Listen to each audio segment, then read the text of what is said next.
Hey there, Fear fans, and welcome back to the Z-Man Show. Tonight we're talking Fear the Walking Dead Season 4, Episode 15, I Lose People. Now I have to say, with the name of this episode and where we left off with Morgan last week, I was really fearful for what was going to go down here tonight. And there were some crazy things, so let's just jump straight into it. So first off, we have Morgan pretty much where he left off. He's just kind of sulking in his own anguish about basically leading the people almost to their deaths. They're on this, they're on the roof of this hospital, and June's trying to kind of bring him back. We have Jimbo to the side. He's been bitten and is currently turning, or at least getting ready to turn. And so, he's just feeling responsible for what's gone down. And I really cannot blame it. I mean, he tried to be a strong leader, but it just didn't work out, and that's what happens. So as June's trying to kind of bring him back to the other side, just saying like, hey, we can find a way down. You can do this. We can do this. Finally, it's not June that kind of turns his attention back to the matter at hand, but the walkie-talkies again, the things I thought were most annoying about this season. And it's basically Alicia and Charlie that come in on the other end. And now Morgan's got this new fire inside him. Like, oh, there's a chance. I got to get these people down so they can be reunited and they can go off trying to survive and with this and that. And he also finds out that John and Strand are also within distance of Alicia and Charlie. So that's also driving that fuel. So they're like, okay, we got to find a way down. Now, I have to admit, when they started to head back down, because there's basically a staircase from that roof that leads down to the elevators, those zombies had pretty much engulfed that entire staircase and, as far as we know, several floors of that hospital. But as they're going back down, there's not a thing. And so they get into one of the elevators and they make their way down to what seems to be the generator floor, I believe. And they get out, not a peep. Very eerie, but also part of me is thinking like, well, wait a minute, where the hell did all these walkers go? I mean, we know that they lose attention, fairly fast, but I mean, I guess they forgot that they were up on the roof, and hey, I mean, that's cool. It gave them a chance to kind of maneuver their way out, again, looking for Althea before they can finally get down and get out of there. So as they're making their way to the generator room, we find that part of the ceiling caved in, which took out a good chunk of the walkers and kind of, I guess, blocked their path. But again, enough to take out all those different walkers that were, I mean, at least they'd still be scrounging around and whatnot. But either way, I digress. They move through, they get to the generator room, they find a note from Althea basically saying that, she's not sure if they're alive or dead. Her walkie-talkie died as well. She's going to try to make her way to a freight elevator and then get out that way. So, obviously, we've seen, some of you have also seen the scenes for the next episode. She is alive. I'd like to know how she got out miraculously, but all the same, she got out. So now it's down to the rest of our team members to see if they can get out. And Morgan knows that all the entrances are blocked by walkers. There's no way they're getting out. So he decides he's going to make the ultimate sacrifice and try and create some kind of distraction to give them a chance to get free. So the others head down. They get down again unscathed and no zombie encounters again miraculously. Morgan goes to the top side and he brings this walker with him, and he's trying to get Jimbo to join on. And mind you, Jimbo is in a totally piss poor attitude right now, and I get it. I mean, he's been bitten. I mean, everybody's kind of like, yeah, we got to find a way down. We got to get to live. Jim's about to die. He's about to turn, mind you. I mean, he had plans, and although he is kind of a douche and a dick most times, he still was a decent guy. And so either way, he doesn't want to help Morgan. He doesn't want to help anybody. He told Sarah to pretty much, hey, just walk away. And hey, if you break your neck, there's a fly flying around me, by the way. If you break your neck, that might just be a bonus. So that pretty much just sets the tone right there, right? But all the same, Morgan gets back up there with the zombie and he's saying, Jim, this could be a lot easier if you help me. Jim's like, nah, I just not really feeling that. But Morgan gets over there and I'm just like, what the hell is he gonna do? He pulls the zombie over, starts swinging it back and forth as you guys saw, and he manages to land this damn thing on one of the vehicles down below, which again, miraculously, had a car alarm still ready to roll, and the car alarm starts going off and it starts drawing the horde towards them, which I thought was very interesting. I guess in their world, which I'm still trying to pick up on this though, that sound is more attracting than the actual meal itself, because they were all in eyesight or eye line sight of the zombies. So the zombies saw them, or the walkers, saw them, and they're just like, yeah, this sound over here is kind of drawing my attention. I'm going to go over this way. I know we've seen in other episodes too, but I'm just kind of like, they're right in front of you. So anyway, so they start heading down the way towards the car alarm, right? And they all get out into this ambulance that's right there, which, by the way, they did not even test it to see, how the hell do they even know this thing runs? But they all jump in it, like, this is what's going to go down. And June's still talking to Morgan, saying, hey, Morgan, we'll wait for you, this and that. We fast forward. Morgan decides not to. He wants unfinished business with Jim, and he's happy just knowing that they got away. All right, that's cool. But June waits to the very last second to jump in, which again, building tension. But it's like, you don't even know if this damn thing's going to start. I mean, maybe you should just get going and you can talk a little bit down the road. Anyways, they get in. So Morgan's up there. Morgan's kind of trying to take the easy road, I feel. And I guess we were all kind of seeing in that, he's almost okay if he doesn't make it out, which, he's willing to try and, take Jim out before he turns. I think that was the one thing he asked out of Morgan. And Morgan's like, sure, I can do that for you. And so, it's kind of looking like this could be the end for Morgan, except that everybody starts coming back in on their walkies after another set of peeps join up. So let's cut there for a quick second and just talk about the rescue of John and Strand. So Alicia and Charlie have to go now and find something, a vehicle or some raft or canoe that's going to get across and be able to get them. It sounds like that they were alerted about the alligator or something like that. Maybe they yelled it to each other, whatever. But so they go looking, and who shows up? Of course, Crazy Martha's been tracking their routes and trying to understand where they could be. Sorry about that, still a cell phone. And so she shows up and she starts firing her weapon at her. Just a pistol, right? Knocks a few windows out. And Alicia's like, we can see you're hurt, we can help you. I'm like, what? So wait a minute. This woman is firing at you. She is the cause of all your guys' misfortunes. And you're still willing to help her? I mean, this is going beyond, just going above and beyond. This is just plain stupid, right? So again, I go back to, why do TV shows and stuff do so stupid things? It's because it, again, draws out the drama and tries to give us something to watch and to suspend our disbelief. But all the same, she ends up passing out in the middle of her fury rage, talking about, I don't need help and this and that. I would have laid her out, done deal. Like, you want my help? Gotcha. But she didn't. Alicia did not. So they come back with a vehicle. They come back with a vehicle, all right. They come back with a SWAT truck. So they found it. They found Althea's SWAT truck.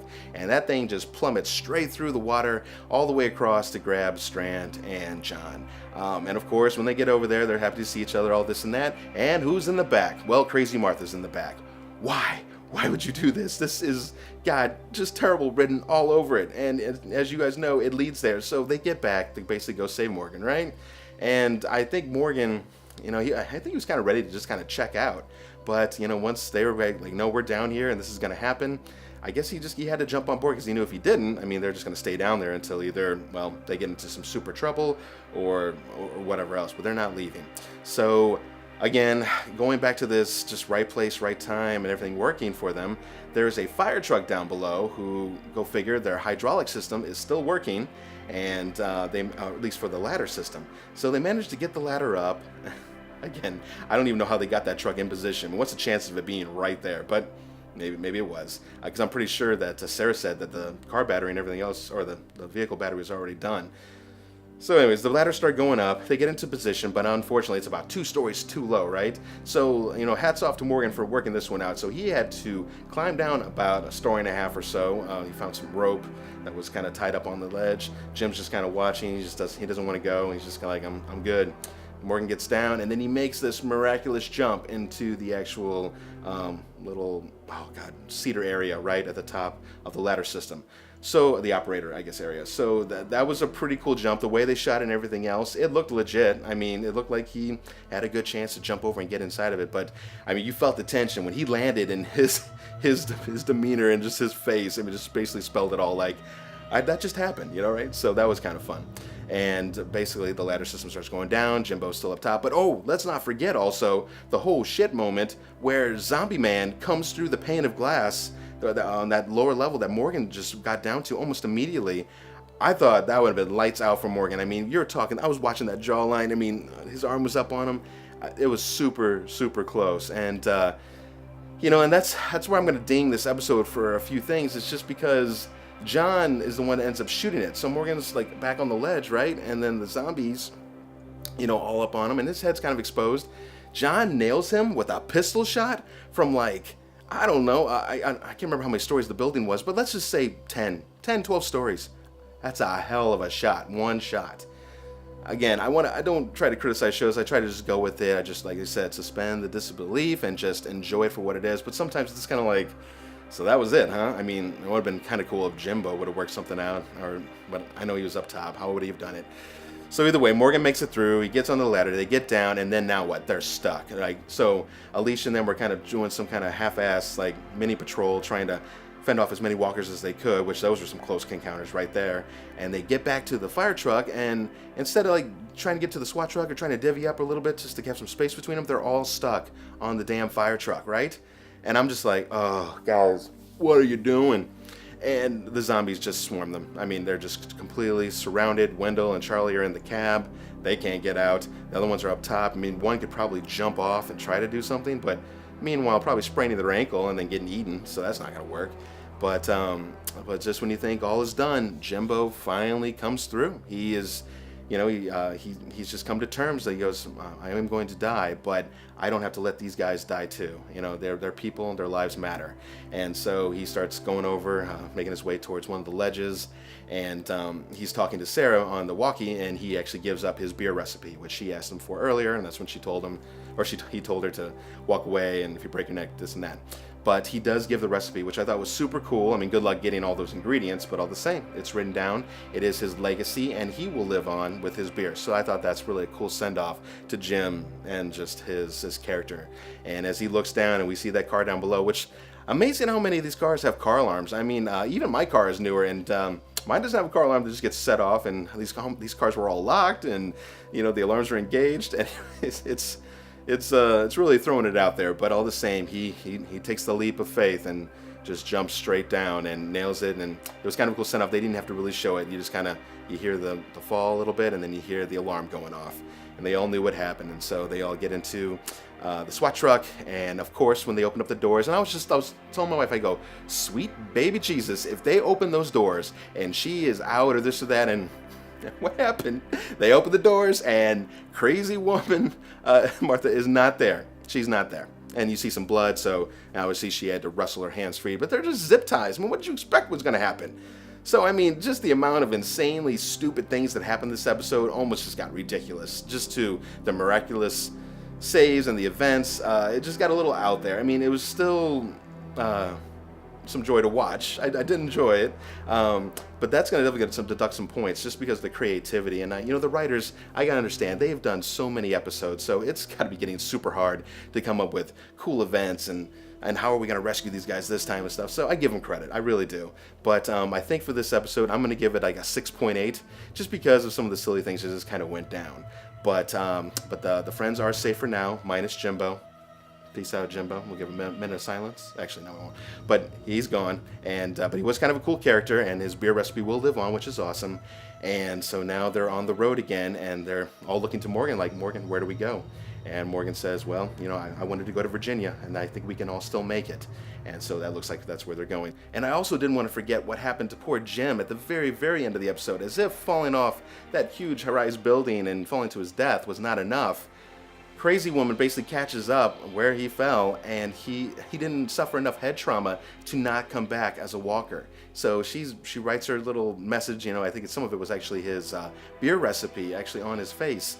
And the poor guy does end up turning. I mean, it's the one thing he didn't want, and it kind of felt like a little bit of a slap in the face to Jim's character, but, I mean, especially the way he was courageously taking his way out, and of course, he still ends up turning. So, really sucks for Jim. I'm hoping that somehow he gets taken out quickly and as painlessly as possible, because, the guy, he deserves that. So, well, anyway, so there we are with that. So, hats off. It was a pretty exciting episode all the same, and it did have some intense moments. 6.8 is probably a little rough for this one, but you can't give every episode a great score. Sometimes you just have to give it for what it is. So I hope you guys enjoyed this semi-short review for the Walking Dead. We have one more episode left, the season finale, and if any of you saw the events, it looks like Morgan's on the road. It's not nighttime, and he's on the walkie, and he's talking to Martha, crazy woman. And he's like, where are you? And she tells him the mile marker, and he says, I'm on my way. She sounded wounded, hurt, I don't know what, but this cannot be good. I mean, I really hope this is not the end for Morgan, and I hope he doesn't go out this way. I mean, it would make sense, him trying to help people, and kind of like Glenn, you know, he always wanted to help people and do the right thing, and had so many close encounters, and finally his luck ran out. I really hope that this is not the end for Morgan. So, with that said, I hope you guys again enjoyed. Make sure to like and subscribe if you did enjoy this review. We're always still trying to build our subscriber base, and I guess we have The Walking Dead premiering in 2 weeks, guys. I can't believe it's here. I can't believe that Rick is leaving. We got Maggie leaving around mid-season, I hear. I'm really curious to see what they did with this with the show. So, this is the Z-Man Show, and we will catch you at the season finale. Later.